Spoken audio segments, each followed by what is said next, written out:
Hi everyone, so today I'm going to be showing you on how to make a wooden sign. With your bag is the quote that your sign will say.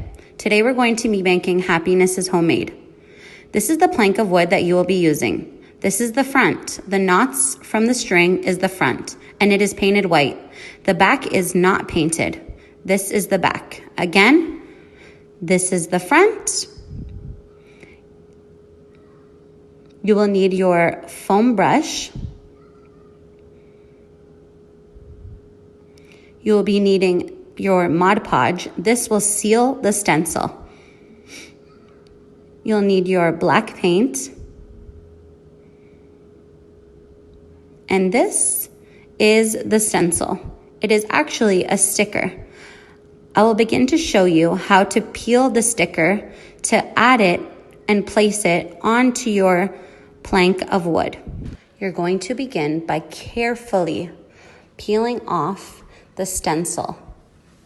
This is a sticker, so you're going to peel it from the back. I carefully use the tip of my nail to not break the sticker stencil. I lift it up very carefully and slowly.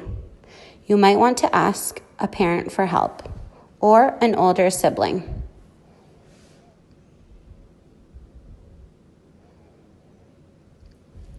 Again, I am taking my time. And the original words will not come off. This is the stencil. You are going to place this on your plank of wood. Okay, now that your entire sticker and stencil is peeled off, you're going to make sure to keep this piece here. Do not throw it away.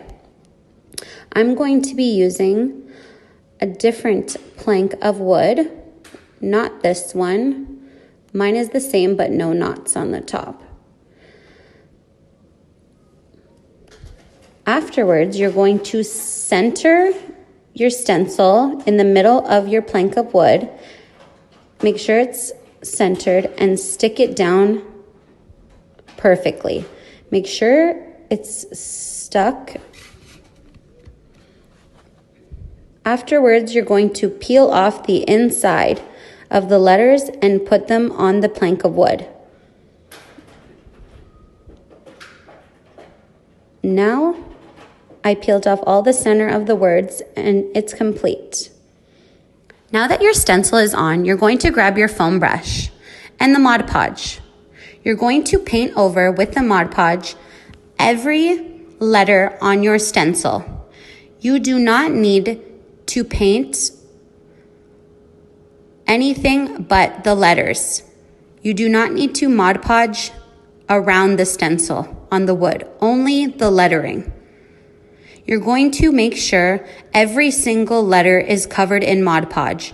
This is going to seal the stencil and prevent the paint from leaking through.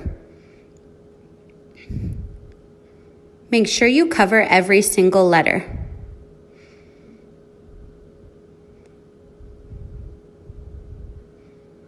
Now that that is done, you're going to let it dry for 15 minutes. You're going to wash your sponge brush and drain out the water. Now that your Mod Podge is dry and it has been 15 minutes, grab your foam brush and your black paint. You're going to begin by dipping your brush in the black paint and painting every single letter. Be very careful that you're only getting the lettering and not anywhere else. It is not going to look perfect right now, but you just want to make sure that all the letters are covered in black paint. I like to dab my brush on the lettering instead of brushing it from side to side. Be very careful and take your time. If you need help from an older sibling or a parent, you may ask. After this is complete, let this dry for 15 minutes. You might need a second coat. Now that you have waited another 15 minutes and your black paint is dry, you may begin by carefully peeling off the sticker stencil. Take your time Now you can begin to see the letters underneath the stencil and what your wood sign is going to look like. Now that the stencil is completely off, you can see the lettering. To take off the center of the letters, I'm using a Cricut tool, but you may use scissors. Carefully poke the end of the sticker and it will just slide off. After that is complete, your sign is finished. I'm so proud of you guys. Look at how beautiful. If you do have some bleeding paint out of the letters, you may use white paint if you have any to touch it up.